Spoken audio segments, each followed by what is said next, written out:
Jim Dine, quite simply the layers of his art. That is the core of his process. Jim Dine is an Ohio-born artist. He was born in 1935 and is best known for his childlike, nostalgic style.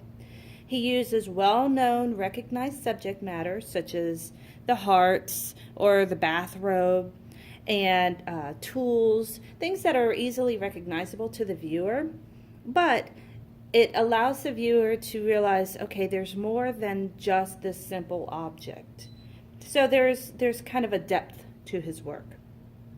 In 1962, Jim Dine, his work was included along with Roy Lichtenstein, Andy Warhol, Robert Dowd, Philip Hefferton, Joe Good, Edward Ruscha, and Wayne Tybald in a historically important and groundbreaking new painting of common objects curated by Walter Hopps and Norton Simon Museum.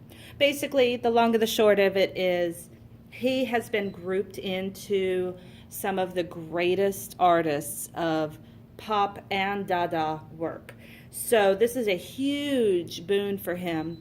And the simple fact is he's still alive, which is it's such an amazing feat as an artist. You know, they joke about it because usually you have to die to get famous. But in his luck, I guess you could say, he actually caught the eye of collectors before he has passed because he's still alive. All right, so what we're going to do is we're going to work on canvas. Canvas is just simply wood wrapped in fabric. It's been stapled on the back, which means the sides can easily be painted. You'll notice if you touch it that it is slightly bouncy.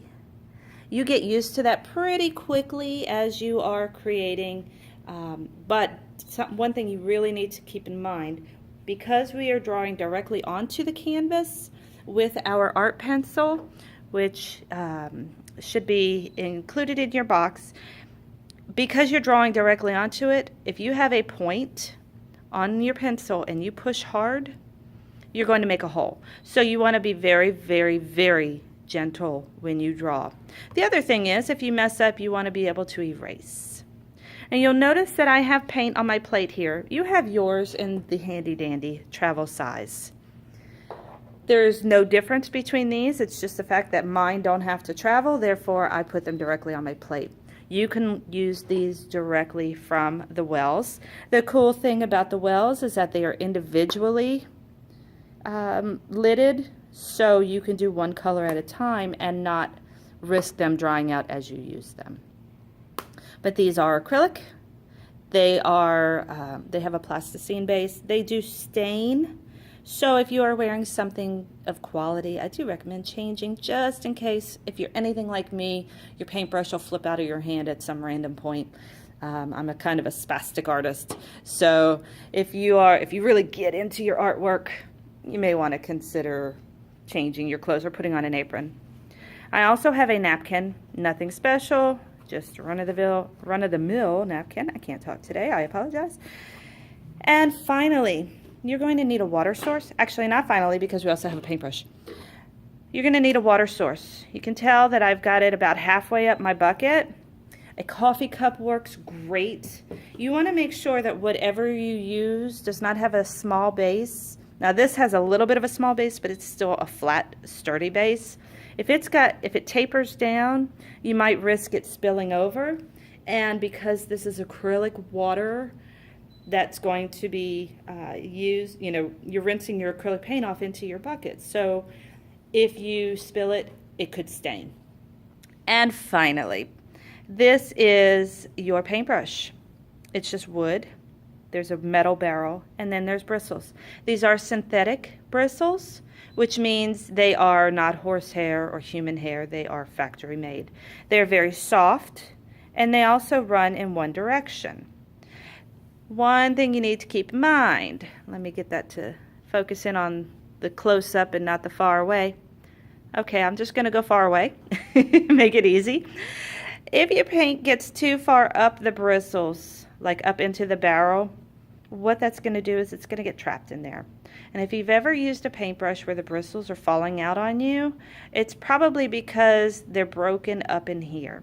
See, bristles are basically long sheets or long strips of the hair, the synthetic hair, and then they take a wire and they put it down the middle. And then when they put the barrel on, they literally pull them up. So the barrel is sucking up that metal and it's pulling it into this shape. So its one end is actually touching the other end here, and the center of the hair is up here. If paint gets up in there, it can actually mess up your artwork, and that's not cool. So we're going to get started. We are going to use that little piece that is in tissue. That is charcoal. But don't get it out yet because charcoal is very dirty, and we want to make sure that it doesn't get on anything. So I'm going to go over the charcoal later on in the video. Don't worry about that right now. What we're going to do to start with is we're going to just work with a very basic shape that he is very well known for, which is the heart. Most people know how to draw a heart. It is just simply two bumps that go to a point. Now, as the artist, if you'd like your heart to be slightly irregular, that's cool, go for it. But if you don't trust yourself, you can get a piece of scratch paper that's about the same size of your canvas, fold it in half. I'm sure most of us have done this before. You can either pre-draw half of a heart, or you can freehand it.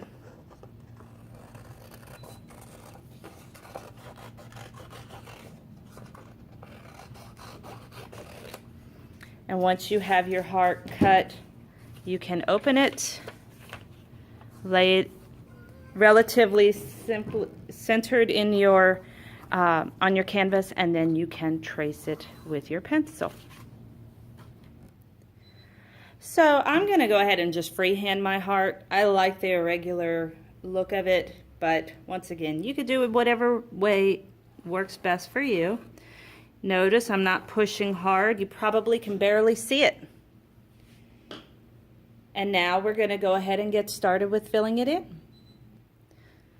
Okay, you're going to notice that I brightened up the screen because I really, really want you to be able to see the colors that I am going to apply. When you are working with acrylic paint, first of all, you can blend it. And they make wonderful shaded colors, blended colors. But the main thing you want to do is remember, paint the direction you need to go to drag your bristles. You want to drag them. You don't want to push them. Pull your bristles. Another thing you want to do is spread out all of your clumps and your bumps.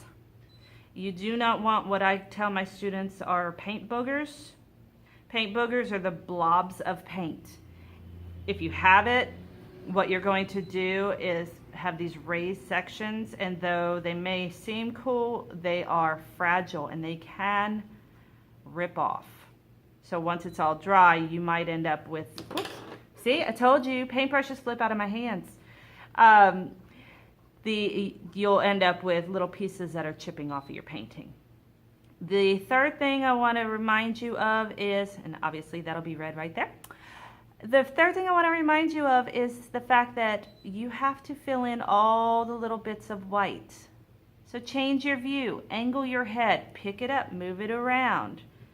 But if you fill it in completely, it will look like a completed piece of art. If you don't, it's going to look like a child did it. And though Jim Dine's style was a nostalgic, childlike look, that's not the childlike we're looking for.